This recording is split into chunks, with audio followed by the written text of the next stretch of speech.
تو اللہ نے اس کا انجام یہ کیا کہ اس روز تک کے لیے جس میں یہ اللہ کے روبرو حاضر ہوں گے ان کے دلوں میں نفاق ڈال دیا،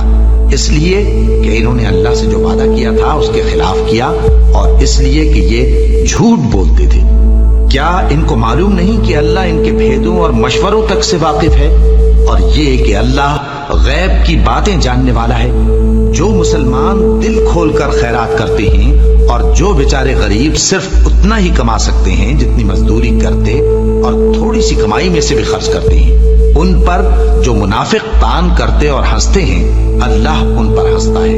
اور ان کے لیے تکلیف دینے والا عذاب تیار ہے۔ تم ان کے لیے بخشش مانگو یا نہ مانگو برابر ہے، اگر ان کے لیے 70 دفعہ بھی بخشش مانگو گے تو بھی اللہ ان کو نہیں بخشے گا، یہ اس لیے کہ انہوں نے اللہ اور اس کے رسول سے کفر کیا، اور اللہ نافرمان لوگوں کو ہدایت نہیں دیتا۔ جو لوگ غزوہ تبوک میں پیچھے رہ گئے وہ اللہ کے پیغمبر کی مرضی کے برخلاف بیٹھ رہنے سے خوش ہوئے اور اس بات کو ناپسند کیا کہ اللہ کی راہ میں اپنے مال اور جان سے جہاد کریں،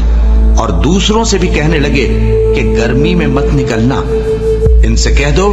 کہ دوزخ کی آگ اس سے کہیں زیادہ گرم ہے، کاش یہ اس بات کو سمجھتے۔